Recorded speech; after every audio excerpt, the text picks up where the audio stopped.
good morning, and happy Tuesday. Happy Tuesday. My name is Juanita Williams. I am a purpose conduit. I am the link to Life Beyond Pain and the channel to Discovering Purpose. And this is today's Tuesday Truths. Alrighty. So thank you for those that are watching now and those that will be watching later. I appreciate your support always. So today's topic, we're talking about words and lyrics. Words and lyrics. So I was honored to teach on my sister friend's platform, and it's called POUR. It's an acronym, and it's an amazing, amazing Bible study, and it definitely will change your life.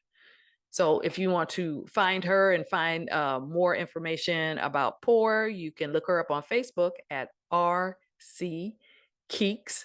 That's KEEKS, and you can find more information there. So I'm telling you, you're going to be blessed.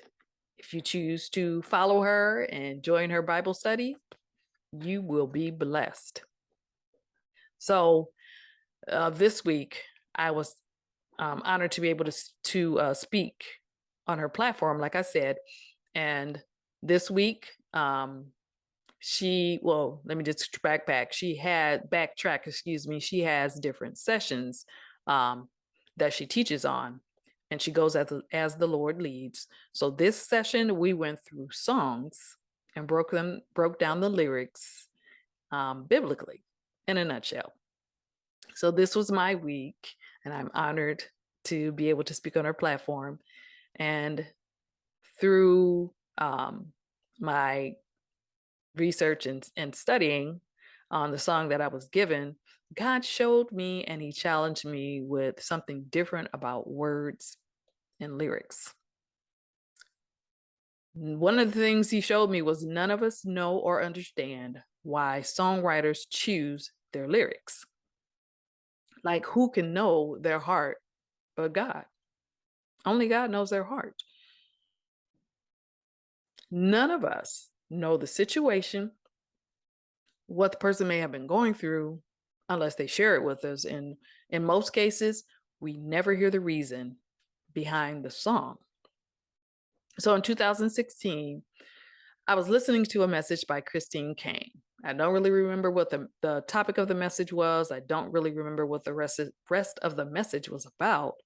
But the scripture that I'm going to share, it spoke to my spirit. And the song Empty Me, which I wrote and released in 2017, was born. And the scripture is John, the 7th chapter. It's the 37th and the 38th verse. And it reads like this. On the last day, that great day of the feast, Jesus stood and cried out, saying, if anyone thirsts, let him come to me and drink.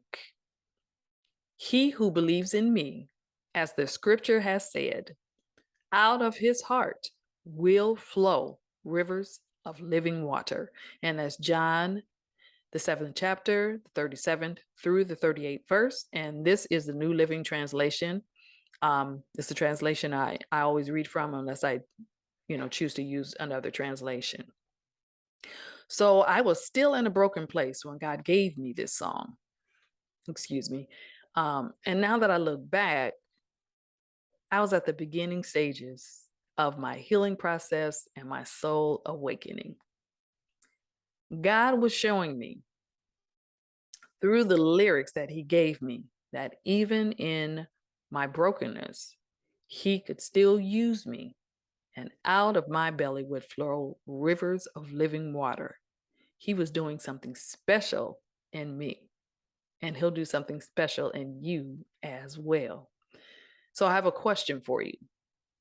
With all of that being said, what is your reason for singing or loving lyrics? What is your reason for singing or loving lyrics? And here's something to ponder. Are we just merely singing lyrics because the worship pastor chose the song for the week, or because it's a popular song and everyone is singing it? Just something to ponder on. Now we're going to switch gears a little bit and we're going to talk about words. So I know lyrics are words, but I just wanted to separate the two because lyrics turn into a song. And then, anyway, lyrics and words are the same thing, but we just for this purpose, I just wanted to separate them. So I made a post some months back, and a person commented under the post that words are spells, excuse me. The post was, manipulation and control are a form of witchcraft. And the person said, made the comment that words are spells. And I do tend to agree with that. Words are spells. So think about this. Satan works very subtly. He's very cunning and crafty. We may not think that our words affect us or our surroundings, but they really do. There are some things we learned as children that we continually repeat that needs to change because those words or those words or those phrases are detrimental to us.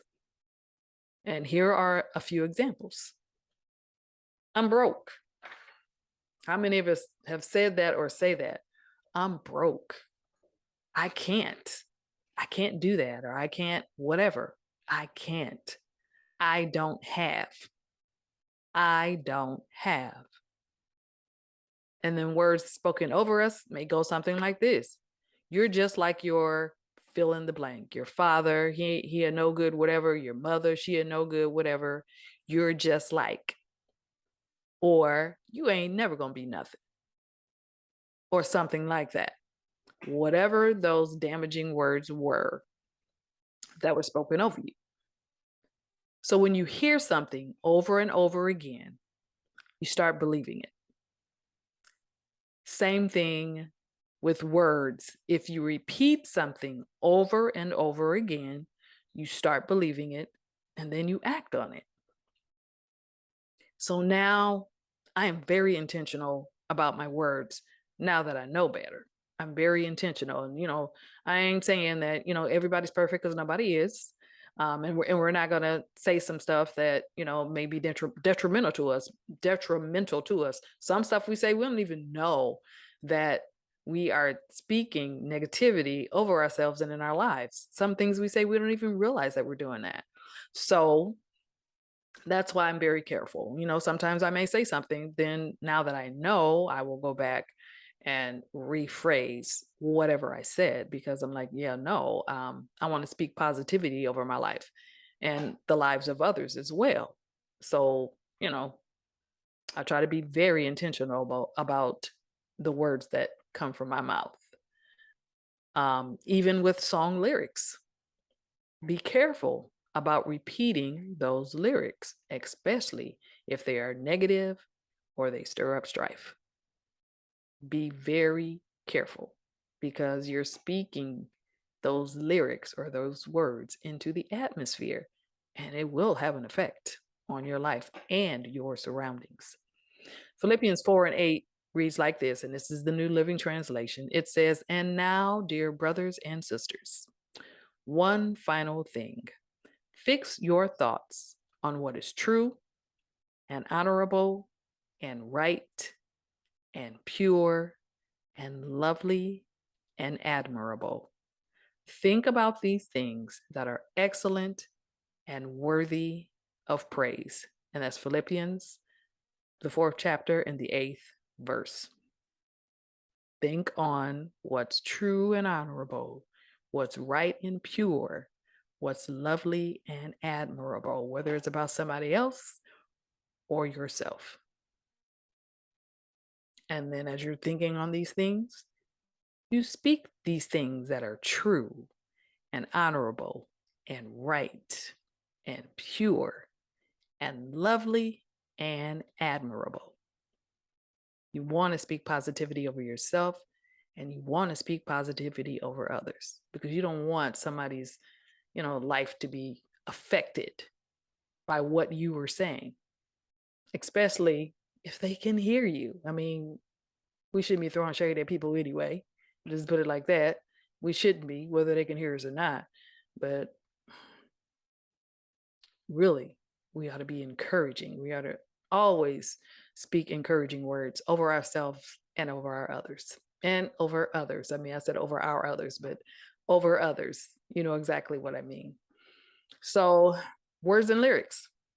That's this week's Tuesday Truth. My name is Juanita Williams.